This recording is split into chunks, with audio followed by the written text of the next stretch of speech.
Doctor Charles స్టాన్లీతో in touch ప్రపంచవ్యాప్తంగా సువార్తను పంచుతుంది. ఈరోజు ఇన్ టచ్లో దేవుణ్ణి కదిలించే ప్రార్థన.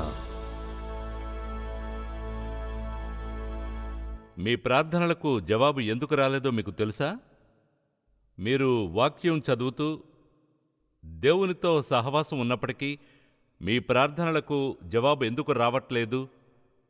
అందుకు కారణం ఏమిటో ఆలోచించారా? మీ జీవితాన్ని మీరు ప్రశ్నించుకోండి. మీ ప్రార్థనలకు ఎందుకు దేవుడు జవాబు ఇవ్వలేదు అని మీరు ప్రశ్నించుకోండి. మీరు ఆలోచించారా ఎవరికి మీరు ప్రార్థిస్తున్నామో అని? మీరు అనొచ్చు అందరూ నమ్మే దేవుణ్ణే అని, కానీ అందరూ నిజమైన దేవుణ్ణి నమ్మడం లేదు. అందుకే మీకు జవాబు ఇవ్వడం లేదు. దేవుడు జవాబు ఇవ్వాలని అందరూ ఆశిస్తారు, అయినప్పటికీ జవాబు దొరకలేదు. కనుక ఇంకా ప్రార్థన చేయకూడదు, ఇంకా బైబిల్ నిజం కాదు అని చాలామంది ప్రార్థన చేయడం మానేస్తారు. కానీ ఆది నుంచి అంతం వరకు బైబిల్ నిజమైంది. ఈ సందేశాన్ని మీరు జాగ్రత్తగా వినాలని ఆశిస్తున్నాను. ఎందుకంటే మీ ప్రార్థనలకు జవాబు ఎందుకు దొరకట్లేదు, దానికి కారణం ఏంటనేది మీరు ఖచ్చితంగా ప్రార్థన ద్వారా తెలుసుకుంటారు. మీరొక్కసారి బైబిల్ను తెరిచి అపోస్తలుల కార్యములు 12వ అధ్యాయంలోని 1-5 వచనాలను చదువుకుందామని కోరుకుంటున్నాను. 12వ అధ్యాయంలోని 1-5 వచనాలు. ముందుగా 1వ వచనం చదువుదాం. దాదాపు అదే కాలమందు రాజైన హేరోదు సంఘపు వారిలో కొందరిని బాధపెట్టుటకు బలాత్కారముగా పట్టుకొని యోహాను సహోదరుడైన యాకోబును ఖడ్గంతో చంపించెను. ఇది యూదులకు ఇష్టమైన కార్యమని తెలుసుకొని పేతురును కూడా పట్టుకొనెను. ఇక ఆ దినములు పులియని రొట్టెల పండుగ దినములు. అతనిని పట్టుకొని చెరసాలలో వేయించి పస్కా పండుగైన పిమ్మట ప్రజల యొద్దకు అతని తేవలనని ఉద్దేశించి అతనికి కావలియుండుటకు 4 చతుష్టయముల సైనికులను అతనిని అప్పగించెను. పేతురు చెరసాలలో ఉంచబడెను. సంఘమైతే అతని కొరకు అత్యాసక్తితో దేవునికి ప్రార్థన చేయుచుండెను. అతని కొరకు అత్యాసక్తితో దేవునికి ప్రార్థన చేయుచుండెను. మీరు చెప్పగలరా అత్యాసక్తితో ప్రార్థిస్తున్నాము అని? ఏమో నాకు తెలీదు, ప్రార్థిస్తున్నాము అంతే అంటాము. ఇక్కడ ఏం జరుగుతుందో తెలుసుకుందాం. యూదులను సంతోషపెట్టుటకు హేరోదు యాకోబును చంపించాడు. ఇక్కడ హేరోదు యాకోబును చంపించాడు. యూదులకు ఇష్టమైన కార్యమని తెలుసుకొని పేతురును కూడా బంధించి చెరసాలలో వేయించాడు. యూదులు క్రైస్తవులను చంపితే సంతోషిస్తారని పేతురును కూడా బంధించి ప్రజల ముందుకు తెచ్చి యాకోబులాగా పేతురును కూడా ఖడ్గంతో చంపాలని అనుకుంటాడు. పేతురును కూడా బంధించి ప్రజల ముందుకు తెచ్చి యాకోబులాగా పేతురును కూడా ఖడ్గంతో చంపాలని అనుకుంటాడు. ఇక్కడ గుర్తుంచుకోవాల్సిన విషయం, యాకోబును ఎటువంటి హెచ్చరిక లేకుండానే చంపారు. అదేవిధంగా పేతురును కూడా చంపుతారని. ఇందుకొరకే సంఘము మరియా ఇంట్లో చేర్చబడి పేతురు కోసం ప్రార్థించాలని అనుకుంటారు. ఇప్పుడు గుర్తుంచుకోండి, బహుశా యాకోబును ఎలాంటి హెచ్చరిక లేకుండా చంపించాడు. కనుక ఇక్కడ పేతురు వారి నాయకుడు ఎవరినైతే చంపబోతున్నాడో వారికి తెలుసు అతన్ని చంపివేస్తారని. కనుక వాళ్ళు ప్రార్థిస్తున్నారు. అయితే ఒక స్థితి వరకు వాళ్ళు దాంతో పోరాడవచ్చును. ఎందుకంటే యాకోబు అప్పటికే మరణించాడు. వాళ్ళకు బాగా తెలుసు రోమీయుల చేత ఒక ఖైదీ ఎలా జైలులో ఉంచబడతాడో వాళ్ళకు బాగా తెలుసు. కనుక వాళ్ళు దేవుడు అతన్ని విడుదల చేయాలని ప్రార్థన చేస్తూ ఉన్నారు. అందువలన ఇక్కడ మనం ఇంకొన్ని వచనాలను చదువుదాం. మీరిప్పుడు తర్వాత వచనాన్ని చూడండి. ఇప్పుడు 6వ వచనం మనం చదువుదాం. హేరోదు అతనిని వెలుపలకు తీసుకుని రావాలనని ఉండగా ఆ రాత్రియే పేతురు 2 సంకెళ్లతో బంధింపబడి 2 సైనికుల మధ్య నిద్రించుచుండెను. కావలివారు తలుపెదుట చెరసాల కాచుకొనుచుండెరి. ఇదిగో ప్రభువు దూత అతని దగ్గర నిలిచెను. అతడుండిన గదిలో వెలుగు ప్రకాశించెను. పేతురు ప్రక్కను తట్టి త్వరగా లెమ్మని చెప్పి అతని లేపగా సంకెళ్ళు అతని చేతుల నుండి ఊడిపడెను. అప్పుడు దూత అతనితో, నీవు నడుము కట్టుకుని చెప్పులు తొడుగుకొనమనెను. అతడలా చేసిన తరువాత దూత వస్త్రము పైన వేసుకుని నా వెంబడి రమ్మని అతనితో చెప్పాను. అతడు వెలుపలకు వచ్చి దూత వెంబడి వెళ్లి దూత వలన జరిగినది నిజముగా జరిగినని గ్రహింపగా తనకు దర్శనము కలిగినని తలంచెను. మొదటి కావలిని రెండవ కావలిని దాటి పట్టణమునకు పోవు ఇనుప గవిని యొద్దకు వచ్చినప్పుడు దానంతటదే వారికి తెరుచుకొనెను. వారు బయలుదేరి యొక్క వీధి దాటిన వెంటనే దూత అతణ్ణి విడిచిపోయెను. పేతురుకు తెలివి వచ్చినప్పుడు ప్రభువు తన దూతను పంపి, హేరోదు చేతిలో నుండి యూదులను ప్రజలు నాకు చెయ్యనుద్దేశించిన వాటన్నిటి నుండి నన్ను తప్పించి యున్నాడని ఇప్పుడు నాకు నిజముగా తెలియనని అనుకొనెను. ఇప్పుడు నేను మీకొకటి చెప్పాలనుకుంటున్నాను. నేను ఎన్నిసార్లు చదివినా నా ఆలోచన కేవలం 5వ వచనంపైనే వెళుతోంది. మీరొక్కసారి 5వ వచనం చదివితే మీరు గమనించగలరు. పేతురు చెరసాలలో ఉంచబడెను. సంఘం అయితే అతని కొరకు అత్యాసక్తితో, గమనించండి, అత్యాసక్తితో దేవునికి ప్రార్థన చేయుచుండెను. 5వ వచనంలోని అత్యాసక్తి మరియు దేవునికి అనే 2 పదాలపై మన దృష్టి పెడుతుంది. నేను ఒక విషయం అడగాలనుకుంటున్నాను. ఏ దేవునికి మీరు ప్రార్థిస్తున్నారు? ఇక్కడ కూర్చున్న వారిలో చాలామంది విశ్వాసులు మేము ఒక్క నిజ దేవునికే అని, నేనైతే నిజ దేవుని తలుస్తూ ప్రార్థిస్తాను. మనం ప్రార్థిస్తూ ఉన్నప్పుడు ఒక విషయం ఆలోచించాలి. చాలామంది అనుకుంటూ ఉంటారు నిజ దేవునికి ప్రార్థించాల్సిన అవసరం లేదు అని. యేసు ప్రభువు రక్షకుడని తెలియని వారితో నేను మాట్లాడినప్పుడు వాళ్ళు ప్రార్థనను గురించి మాట్లాడితే నేనంటాను, మీరెవరికి ప్రార్థన చేస్తారు? నేను దేవుడికి ప్రార్థన చేస్తాను. చూడండి, అంటే అది ఆ దేవుడు ఎవరు? నేను ప్రార్థించే దేవుడే. ఎంతగా వారితో మాట్లాడితే, ఎంతగా వారిని వింటే మీరు తెలుసుకునేది ఇదే. చాలామంది మెంటల్గా తమ దేవుణ్ణి సృష్టించుకుంటారు. ఈ దేవుడు వాళ్ళు ఏం చేయాలనుకుంటే దాంతో అంగీకరిస్తారు. ఎక్కడికి వెళ్ళాలని అనుకుంటారో, ఎలా డ్రెస్ అవ్వాలని అనుకుంటారో, ఏం త్రాగాలని అనుకుంటారో, లేదా వాళ్లకు ఎటువంటి సెక్సువల్ సంబంధాలు ఉంటాయో, వేరుగా చెప్పాలంటే ఈ దేవుడు వాళ్లకు సరిగ్గా ఫిట్ అవుతాడు ఖచ్చితంగా. కనుక వాళ్ళంటారు, నాకు దేవునిలో నమ్మకం ఉందా? అవును, ఉంది. ఆయన్ని ప్రార్థిస్తారా? అవును. అయితే ఏం చెప్తారు? చూడండి, ఇప్పుడు పర్సనల్గా అడుగుతున్నారు, ఆయనతో ఏం ప్రార్థిస్తానని నేను మీకు చెప్పను. ఎందుకంటే అతడు దేవుడు కాడు. అతడు వాళ్ల మైండ్స్లో సృష్టించుకున్న దేవుడు. అయితే వినండి, ఆయన పవిత్రుడని ఎప్పుడూ చెప్పరు. నీతిపరుడని, న్యాయమునకు దేవుడని, పాపాన్ని ద్వేషిస్తాడని వాళ్ళలా ఏం చెప్పరు. వాళ్ళు జీవించే విధానము మరియు వాళ్ల కోరికలతో తన కోరికలను రూపొందించుకున్న దేవుని గురించి వాళ్ళు మాట్లాడతారు. కనుక చాలామంది వాళ్ళు ప్రార్థన చేసేటప్పుడు దేవునికి ప్రార్థించడం లేదు. కనుక ఎవరన్నారు? చూడండి, క్రైస్తవులు ఎటువంటి దేవునికి ప్రార్థన చేస్తారు? జాగ్రత్తగా వినండి. ఒకవేళ మీలో ఎవరికైనా ఆ హోమ్మేడ్ దేవుడు గాని ఉంటే ఈయన నిజమైన దేవుడు. ఆయనే ఈ లోకాన్ని సృష్టించిన దేవుడు. వరదల చేత ఈ లోకాన్ని నాశనము చేసిన దేవుడు ఈయనే. మనకు 10 ఆజ్ఞలను ఇచ్చిన దేవుడు ఈయనే. యెరికో పట్టణపు గోడలను పడద్రోసినది ఈ దేవుడే. దావీదుకు కీర్తనలు ఇచ్చిన దేవుడు ఈయనే. మనకు యెషయా, యెర్మీయా, దానియేలు వంటి ప్రవక్తలను ఇచ్చిన దేవుడు ఈయనే. మన రక్షకుడైన దేవుని కుమారుడు ప్రభువైన యేసుక్రీస్తుని మనకు ఇచ్చిన దేవుడు ఈయనే. ఇప్పుడు మీరుగానే ఆ దేవునికి ప్రార్థించడం లేదంటే మీకు హోమ్మేడ్ దేవుడుంటాడు. అది పనిచేయదు. ఆయన పవిత్రుడు, ఆయన నీతిగల దేవుడు, ఆయన పరిపూర్ణ దేవుడు, ఆయన ప్రార్థనలను విని జవాబులు ఇచ్చే దేవుడు, మనలను షరతులు లేకుండా ప్రేమించే దేవుడు, మన పాపాలను క్షమించే దేవుడు. అయితే పాపాన్ని సహించలేని దేవుడు ఆయన. ఎందుకంటే ఆయన ప్రేమించే ప్రజలను నాశనం చేసేది పాపమేనని ఆయనకి తెలుసు. మీకు గాని ఆ దేవుడు లేకుంటే మీకు దేవుడు లేనట్లే. మీకు హోమ్మేడ్ దేవుడుంటాడు, మీకు సూటయ్యే దేవుడుంటాడు. దీన్ని వినండి, మీకు దేనిని వాగ్దానం చెయ్యడానికి శక్తి లేనివాడు. దేనిని మనం అనవచ్చును, వచనము వలన దేహమును వదిలిపెట్టి ప్రభు వద్ద నివసించుట. మీ దేవుని గురించి మీరేం చెప్పగలరో నేను చెప్తాను. చూడండి, బహుశా నేను కేవలం ప్రతీది కూడా ఏమీ కాకుండా పోతుంది, నేను మాయమైపోతానంతే. లేదు, అవ్వరు. అది బహుశా దేవుడు ప్రేమకు దేవుడు, ఆయన అందరినీ సమానంగా చూస్తాడు. లేదు, చూడడు. మీ దేవుని గురించి మీరు అన్ని రకాల సాకులు చెప్పవచ్చును, అయితే మీరు తీర్పుని గురించి మాట్లాడరు. మీరు తీర్పును గురించి మాట్లాడరు, మీరు నీతిని గురించి అస్సలు మాట్లాడరు, మీరు తీర్పు దినమును గురించి మాట్లాడరు, పవిత్రుడైన దేవుని ముందు నిల్చొని మీ జీవితానికి లెక్క అప్పగించడం గురించి మాట్లాడరు, మీరు నరకం గురించి మాట్లాడారని గ్రహించాను. కొంచెంగా పరలోకమును గురించి మాట్లాడొచ్చును, ఎందుకంటే అందరూ అక్కడికే వెడతారని నమ్ముతారు. అది నిజమేనా? కాదు, నిజం కాదు.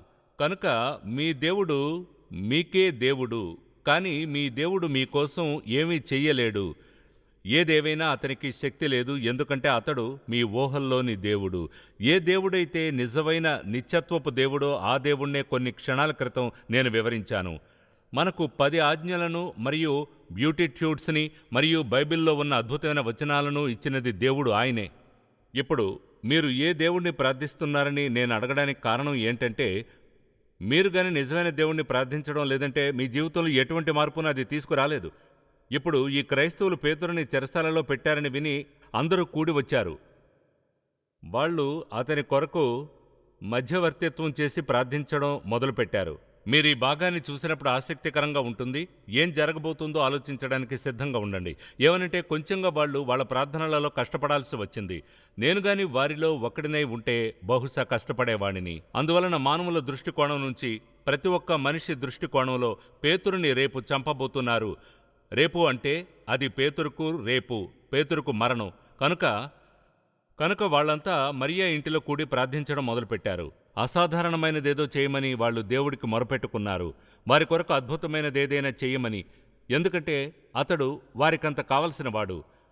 అతడు చంపబడడం అంటే వారి ఆలోచనలో పూర్తి వినాశనం అవుతుంది, ప్రత్యేకంగా సంఘములో జరుగుతున్నదంతా.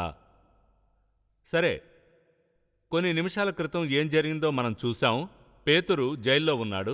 దేవుడు తన దూతను పంపి అతన్ని బయటకు తీసుకునొస్తాడు. అప్పుడతడు మరియా ఇంటికి వెళతాడు. అతనికి తెలుసు అందరూ అక్కడే ప్రార్థన చేస్తున్నారని. తలుపుని తడతాడు. అప్పుడు ఈ యవ్వనస్తురాలు తలుపు వద్దకు వస్తుంది. వచనాన్ని చూడండి. అతడు తలవాకిట తలుపు తట్టుచుండగా రోదేను ఒక చిన్నది ఆలకించుటకు వచ్చెను. ఆమె పేతురు స్వరము గుర్తుపట్టి, ఆమె పారిపోయిందని మీరు అనుకోవచ్చు. ఆమె తలుపు తీసి చూసి వెనక్కి పరిగెత్తుకు వెళ్ళి పేతురు వచ్చాడని చెప్పి ఉంటుందని. లేదు, ఆమె ఏం చేసిందంటే అతని స్వరాన్ని గుర్తుపట్టి ఆమె తలుపుని తెరవలేదు. ఆమె వెనక్కి పరిగెత్తుకు వెళ్ళి చెప్తుంది, పేతురు వచ్చాడు. అందుకు వాళ్ళేమంటారు? అతడు పేతురు అయి ఉండడు, బహుశా దేవదూతనేమో. అయితే అలా అయి ఉండదు. అతడింకా తలుపు వద్దనే నిల్చొని తట్టుతున్నాడు, తెరిస్తే లోపలికి వెళ్ళడానికి. అయితే వాళ్ళు వచ్చింది అతడు కాడని తీర్మానించుకుంటున్నారు. అంటే వాళ్ళు అత్యాసక్తితో అతన్ని విడుదల చేయమని దేవుణ్ణి ప్రార్థిస్తూ ఉన్నారు. ఆయన విడుదల చేస్తున్నాడు. అక్కడ ఇలా అంటున్నారు, లేదు అలా జరిగి ఉండదు. అంటే అది మీకు ఆశ్చర్యపరిచే విశ్వాసాన్ని ఇస్తుంది. అందుకు వారు నీవు పిచ్చిదానివనిరి. ఇప్పుడు దీన్ని చూడండి. వాళ్ళక్కడ కూడి ప్రార్థిస్తూ దేవునికి మొరపెట్టుకుంటున్నారు. ఈమంటుంది అతడు తలుపు వద్ద ఉన్నాడని. వాళ్ళంటారు నీకు పిచ్చి. అందుకు వారు నీవు పిచ్చిదానివనిరి.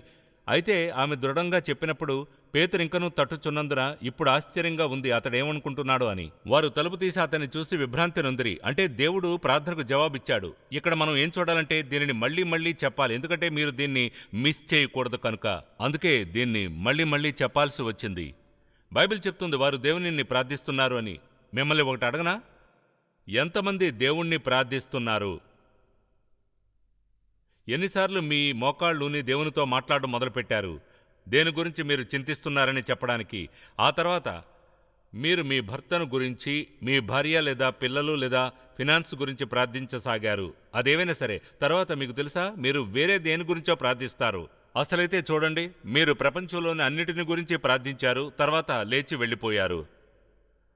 దాదాపు 2 గంటల తర్వాత ఎవరో ఇలా అంటారు, మీరు ప్రార్థించారా? అవును. దేని గురించి ప్రార్థించారు? అది చాలా విషయాల గురించి.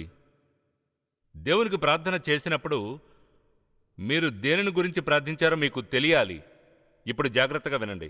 ఏం జరుగుతుందంటే మన మైండ్లో మనం దేవుణ్ణి ప్రార్థించాలని ఆయన మీద మైండ్ని పెడతాం. ఆయనకు ఒక వచనాన్ని కోట్ చేస్తాం. దేవా, నేను నీ నామములో ఏది అడిగినను నువ్వు చేస్తావని చెప్పావు. వినండి, యేసు నామములో ప్రార్థిస్తున్నాను తండ్రి. కనుక మనం ప్రార్థించడం ఆరంభించిన తర్వాత వేరే ఏ విషయానికో వెళ్ళిపోతాం. దేవుడు ఆ పూర్తి విషయంలో ఎక్కడో తప్పిపోతాడు. చివరిగా మనం దానికి ఒక సమయాన్ని పెట్టి అంటాం, యేసు నామములో ఆమెన్. దాని అర్థం ఏంటో కూడా మనకు తెలియదు. యేసు నామములో ఆమెన్.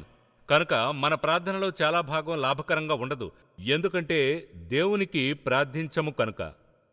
నేను దేవునికి నా ఫినాన్స్ని గురించి ప్రార్థిస్తున్నాను. నా భర్త లేదా నా భార్యని గురించి దేవునికి ప్రార్థిస్తాను. నా పిల్లల గురించి ప్రార్థన చేస్తాను. వేరుగా చెప్పాలంటే ఆయన మన ప్రార్థనలోనూ ఆలోచనల్లోనూ అన్నిటికంటే పైన ఉండాలి. లేకుంటే మనం అన్ని విషయాల్లో జారిపోతాం. ముందుగా చెప్పుకున్నట్లుగా కొన్నిసార్లైతే అదేమిటో కూడా గుర్తు ఉండదు. అయితే దేవుడు అన్నిటికంటే పైన ముందు ఉండాలి.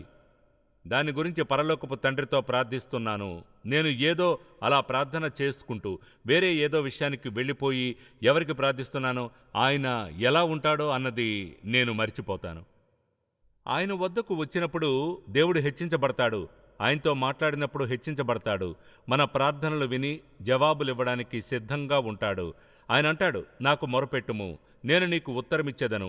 నీవు గ్రహింపలేని గొప్ప సంగతులను, గూఢమైన సంగతులను నీకు తెలియజేతును. ఆయన ఎర్ర సముద్రాన్ని చేల్చగలిగితే, ఎరుకో గోడలను పడద్రోయగలిగితే, ఆయన మనకు 10 ఆజ్ఞలను ఇవ్వగలిగితే, మన జీవితానికి ఆయన పథకము, ఆయన చిత్తమునకు సరిపోయే ఏ ప్రార్థనను మనము చేసినా ఆయన జవాబు ఇవ్వగలడు.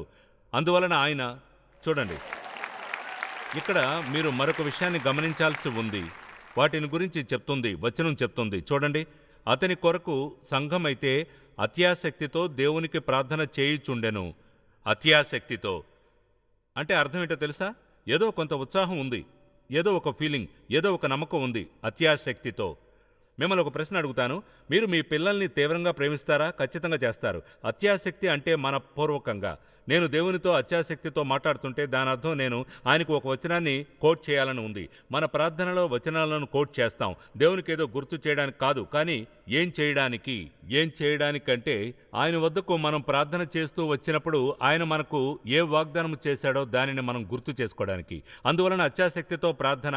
ఉదాహరణకు యేసు సిలువను ఎదుర్కొన్నప్పుడు వచనం చెప్తుంది, ఆయన లోక 22వ అధ్యాయంలో ప్రార్థిస్తున్నాడు.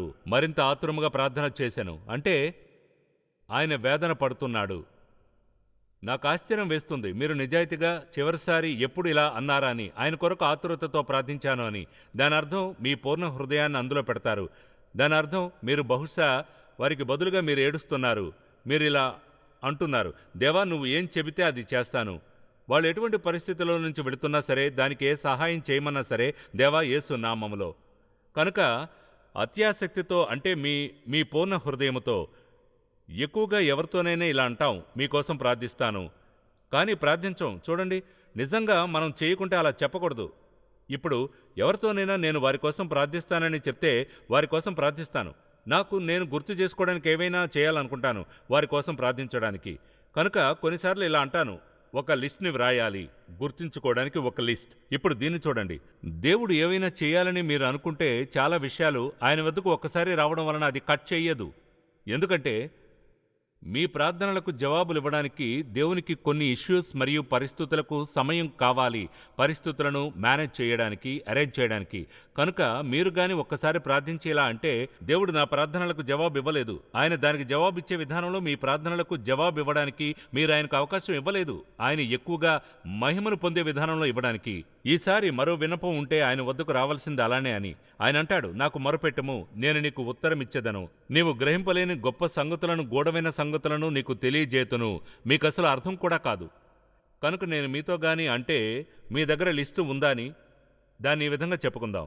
మీ ప్రార్థనా జీవితం గురించి బాగా గంభీరంగా గాని ఉంటే మీరు ప్రార్థిస్తున్న ప్రజల్ని గురించి అప్పుడు దేవుడు పరిస్థితుల్ని మార్చనంత వరకు మీరు ప్రార్థిస్తూనే ఉండాలని గుర్తు చేసేదేదైనా మీరు చేస్తారో. అందుకనే నా దగ్గర లిస్టు ఉంది మీకు ప్రార్థన గురించి గుర్తు చేయడానికి. మీరు అనొచ్చు, అది ఎటువంటి లిస్ట్ అని. ముందు పైన ప్రార్థనా లిస్ట్ అని దాన్ని రాయండి. మీరు పేరుని వ్రాయవచ్చును. చాలా కాలం క్రితం నేను తెలుసుకున్న ఒక మంచి విషయం ఏంటంటే దాని పక్కన డేట్ కూడా వేయడం. నేను ఈ రోజున మొదలుపెట్టాను. మరొక డేట్ రాయడానికి ఇంకో 3 రోజులు కావచ్చును. జవాబు ఇవ్వబడిన ప్రార్థనకు 3 నెలలు కావచ్చును, 6 నెలలు కావచ్చును. అంతకంటే ఎక్కువ ప్రజల కొరకు ప్రార్థించాను. మరి కొంతమంది కొరకు ప్రార్థించాను. ఇప్పుడు దాని పక్కన డేట్ వేయలేను. అయితే దీన్ని చూడండి. అయితే కనీసం గుర్తు చేయబడుతున్నాను. కనీసం వారి జీవితంలో ఏదైనా ఏర్పరచమని లేదా వారిని ఏ విధంగా అయినా మార్చమని దేవుణ్ణి ఇప్పటికీ ప్రార్థిస్తున్నాను. ప్రశ్న ఏమిటంటే, నేను ఆతురతతో ప్రార్థిస్తున్నానా? నాకు ఈ వ్యక్తి అంటే ఇష్టం కనుక, కేర్ చేస్తాను కనుక. అందరి కొరకు ఒకేలా ప్రార్థన చేయను. మీరు చేయలేరా? ప్రజలు మీకెంత దగ్గరైతే బహుశా అంత ఎక్కువగా వారి కోసం ప్రార్థిస్తారు. అప్పుడు మీ ప్రార్థనలు అంత నిజాయితీగా ఉంటాయి. లేదా లోతైనవిగా మీరు ఎంతో జెన్యూన్గా ప్రేమించే వారి కోసం తీవ్రంగా ప్రార్థిస్తారు, లేదా తప్పైన సత్యం వైపుగా, తప్పైన మార్గం వైపుగా వెళ్లే వారిని అయినా చూసి, నేను ఇలా చెప్పిన ప్రజలు కొందరున్నారు, అలా చేయకండి అని. అలా చేయకండి, చేయొద్దని నేను మీకు చెప్తున్నాను. వాళ్ళు ఆ మార్గం వైపుగా ముందుకు సాగుతారు. వాళ్ళు తడబడాలని, పడనివ్వమని, గాయపడనివ్వమని దేవుణ్ణి ప్రార్థిస్తాను. ఏది అవసరమైతే అది, వారిని బ్లాక్ చేయమని, వాళ్ళ జీవితాన్ని నాశనం చేయకుండా ఆపమని, వారి కోసం ఏదైనా ఆపమని దేవుణ్ణి ప్రార్థించినందున నాకెలాంటి లాభం ఉండదు. వాళ్ళ జీవితంలో దేవుడు కార్యం చేయడం చూడాలి. కనుక మనం అత్యాసక్తితో ప్రార్థించాలని అంటున్నాడు. ఇక్కడ మీరు గమనించాల్సిన మూడో విషయం సింపుల్గా ఇదే. అదేంటంటే, ఒకరితో ఒకరు అంగీకారంలో ఉన్నవారి చేతనే దేవుణ్ణి కదిలించే ప్రార్థన చేయబడుతుంది. ఒకరితో ఒకరు అంగీకరిస్తే మరియు దేవుని చిత్తములో. ఉదాహరణకు, ఒకవేళ ఏ విషయం గురించైనా నా మనసులో పెద్ద భారం ఉంటే ఇక్కడ కూర్చుని ఎవరితోనైనా మాట్లాడతాను. ఉదాహరణకు, నేను ఆ వ్యక్తితో ఇలా అంటాను, చూడండి, నేను నిజంగా ఈ విషయం గురించి ఆలోచిస్తున్నాను, కనుక మీరు నేను ఇద్దరం కలిసి దీని గురించి ప్రార్థన చేద్దాము. అంగీకరించడం, దీన్ని చూడండి, అంగీకరించడం గురించి ఒక విషయం ఉంది. మీలో ఇద్దరు తాము వేడుకొను తండ్రి చిత్తమైన దేనిని గూర్చి ఆయనను భూమి మీద ఏకీభవించిన ఎడల ఆయన అందులో భాగమవుతాడు. కనుక కలిసి ప్రార్థించడం గురించి ఏదో ఉంది. దానిని ఈ విధంగా చెప్దాం. ఎంత లోతుగా గాయమైతే అంత బాధ ఉంటుంది. అంతగా ఎవరినైనా మీతో కలిసి ప్రార్థించమని అడుగుతారు. మీకోసం ప్రార్థించడమే కాదు, కానీ మీతో కలిసి ప్రార్థించడం. నేను ఈరోజు మీలో ఎంతమందికి ప్రేయర్ పార్ట్నర్ ఉన్నారు అంటారు. ఏమంటారు? నా కోసం ఎవరూ ప్రార్థించనవసరం లేదు. కాదు, కావాలి. మనందరికీ మన కొరకు ప్రార్థించేవారు కావాలి. మనం తప్పుడు మార్గంలో వెళుతుంటే మనల్ని హెచ్చరించడానికి మన కోసం ప్రార్థించేవారు ఉండాలి. ఇన్నేళ్లలో ప్రజలు నా దగ్గరకు వచ్చి ఇలా అనడం నేను చూశాను. మీరిప్పుడు దాని గురించి ఖచ్చితంగా ఉన్నారా? అది ఒక దైవికమైన వ్యక్తి కానీ నాతో ఇలా అంటే, అది కానీ చేస్తే మంచి పని అని మీకు ఖచ్చితంగా తెలుసా? అప్పుడు నేను ఇలా అంటాను. అప్పుడు నేనేమాత్రం గర్వం లేకుండా, ఈగో లేకుండా ఇలా అంటాను, చూడండి, నిజంగా ఖచ్చితంగా తెలుసు. లేదా మీరు ఆ ప్రశ్నను వేస్తే ఇలా అంటాను, దేవా, నేను సరైన దిశలోనే వెళుతున్నానని నిశ్చయించుకునేలా నా మనసులో స్పష్టతనివ్వు. మంచి విషయాన్ని, మంచి ఉద్దేశం కొరకు, మంచి సంకల్పం కొరకు అడగడము. అవసరతలను తీర్చడానికి దేవుడు ఎంతో సిద్ధంగా ఉంటాడు. మన హృదయేచ్ఛలను ఆయన వద్దకు శుభ్రమైన మనసుతో వస్తే, ఓపెన్ మైండ్తో ఆయన్ని వినడానికి సిద్ధంగా ఉండి ఆయన పట్ల విధేయత చూపడానికి సిద్ధంగా ఉండాలి. కనుక మనం చేయగల అత్యంత శక్తివంతమైన పని ప్రార్థించడం. దేవుణ్ణి ప్రార్థించాలి, ఆతురతతో ప్రార్థించాలి, హృదయంతో. ఆయన చిత్తములో ఆయనకు ఏం కావాలో, మన జీవితానికి ఆయన ఏం కోరుకుంటాడో మనం చేయగల ఉత్తమమైన వాటిల్లో ఒకటి, దీన్ని గమనించండి, మనకు హెల్ప్ చేస్తుంది, వేరెవరికైనా కూడా చేస్తుంది. ఏమిటంటే, మనతో కలిసి ప్రార్థించడానికి ఒకరు ఉండడం. దీన్ని చూడండి, ఎందుకంటే అందరం లెక్క అప్పజెప్పాల్సి ఉంటుంది కనుక. తప్పకుండా లెక్క చెప్పకూడదు అనుకునే వ్యక్తి వాళ్ళు ఉండకూడని దేనిలోనే ఉన్నారు. అందుకనే వాళ్ళు లెక్కను అప్పగించాలని అనుకోరు. లెక్క అప్పగించడం అనేది మనకు సేఫ్టీ జోన్. ఎందుకంటే నేను చెప్పేది ఎక్కడికి వెళతానో, ఎవరితో వెళతానో, ఏం ఖర్చు చేస్తానో. కనుక వేరుగా చెప్పాలంటే నేను లెక్క చెప్పేవానిగా ఉండాలి. అది సేఫ్. నాకు స్వాతంత్రం కావాలి. మీ జీవితాన్ని నాశనం చేసుకోవడానికి కావాలా? అప్పుల్లో పడడానికి కావాలా? సంబంధంలో ఉండాల్సిన అవసరం లేని వారితో సంబంధంలో ఉండే స్వాతంత్రం కావాలా? మనలోని ప్రతి ఒక్కరికి లెక్క అప్పగించడం అనేది రక్షణ వల లాంటిది. ఖచ్చితంగా మనందరం సేఫ్గా ఉండాలని దేవునికి తెలుసు. సేఫ్గా ఆయన చిత్తములో, ఆయన మార్గంలో నడుస్తూ, అది మనకి రక్షణ వల లాంటిది. కనుక ఈ కాలంలో సంఘము స్మార్ట్గా ఉండేది. వాళ్ళంతా ఏకమై కూడి పేతురు విడుదలకు ప్రార్థించారు. అప్పుడు వాళ్ళు ఆశ్చర్యపోయారు. అతడు విడుదలయ్యాడు. అప్పుడేం జరిగింది? ఆ తర్వాత పేతురు చాలా కాలం బతికాడు. ఇప్పుడు సింపుల్గా మిమ్మల్ని ఒకటి అడుగుతున్నాను. మీరు కానీ మీ ప్రార్థనా జీవితాన్ని వివరించితే అది ఎలా ఉంటుందంటారు?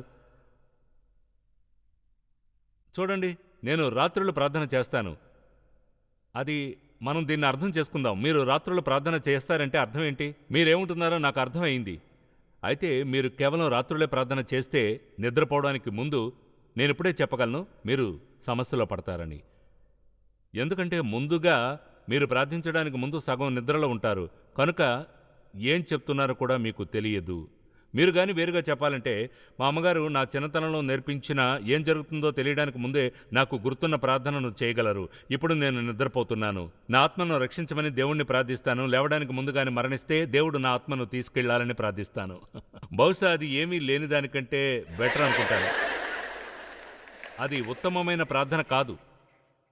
దాని గురించి మనం నవ్వుకుంటాం అంతే. ప్రార్థన అనేది వ్యాపారం కాదు. సర్వోన్నతుడైన దేవునికి ఆయన కుమారుడైన యేసుక్రీస్తు ద్వారా ప్రార్థన చేయండి. శిలువు మీద మరణించి మీ పాపాల కొరకు ఆయన రక్తాన్ని చిందించిన వాని ద్వారా, ఆయన కుమారుడైన యేసు ద్వారా సర్వోన్నతుడైన దేవునికి రక్షణ పొందాలని ప్రార్థించండి. Serious business. మన అవసరతల కొరకు ప్రార్థించడం సీరియస్ బిజినెస్.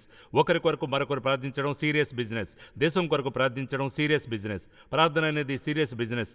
కేవలం సీరియసే కాదు, శక్తివంతమైన బిజినెస్ కూడా. ప్రజల జీవితాల్లో మార్పును తెస్తుంది. ఆసక్తితో కూడిన ప్రార్థన దేశంలోనే మార్పును తేగలదు.